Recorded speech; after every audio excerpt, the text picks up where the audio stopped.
करती हूँ और इस सामान्य मंच को नमन करती हूँ। अजी इस देश को खतरा ना हिंदुओं से है ना मुसलमानों से है। अजी इस देश को तकलीफ है तो सिर्फ बेईमानों और गद्दारों से है। भूल मत करना सिर्फ पापा की परी समझने की, भूल मत करना सिर्फ पापा की परी समझने की। मुझे इस वतन की रक्षा के खातिर हथियार उठाना भी आता है।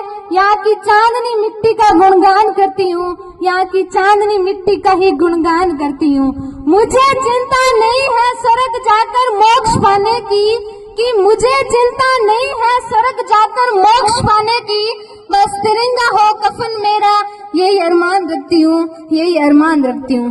परम सम्माननीय मुख्य अतिथि महोदय जी, विशिष्ट अतिथि महोदय जी, प्रधानाचार्य जी, गांव से पधारे हुए सभी मेहमानों और मेरे देवता तुल्य सभी गुरुजनों एवं छोटे एवं बड़े भाई और बहनों, आप सभी को इस स्वतंत्र भारत के आजादी की पर्व की बहुत बधाई। मैं जस्सू कौर, क्लास 12th, आज के हमारे इस स्वतंत्रता दिवस के उपलक्ष्य में अपने कुछ विचार आप सभी के साथ साझा करना चाहूंगी कि देशभक्ति एवं राष्ट्र निर्माण है क्या। तो मुझे आज खुलकर बोलना है और आप सभी को समझकर सुनना है, आप सभी को समझकर सुनना है। मैं नहीं मानती कि राष्ट्रगान के 52 सेकेंड खड़े होकर गाना वंदे मातरम या भारत माता की जय के जोरों शोरों से नारे लगाना ही देशभक्ति है। क्योंकि महोदय ये वो सदी है जहाँ नीति, नियम, नैतिकता जैसे मूल्यों की धज्जियां उड़ाते लोग मुझे नजर आते हैं।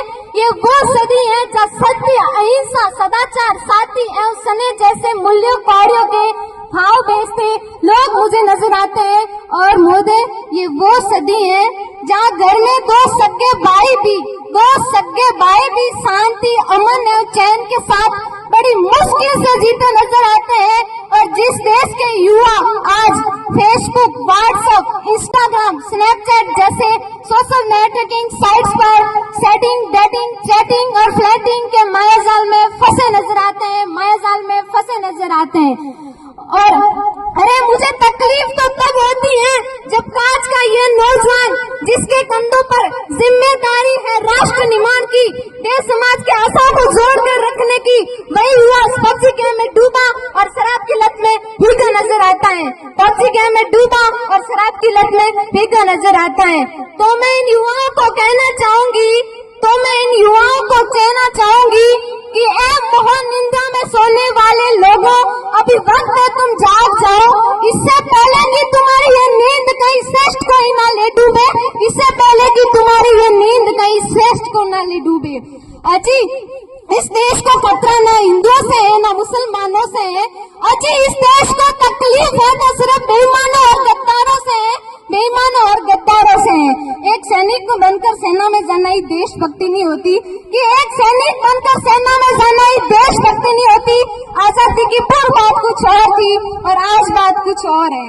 तब जाके झांसी की रानी लक्ष्मीबाई से लेकर शहीद आजम वीर भगत सिंह तक इन्हें हम देशभक्त कहते हैं। परंतु आज मैं देशभक्त कहूँ तो किसे कहूँ, मैं आज देशभक्त कहूँ तो किसे कहूँ।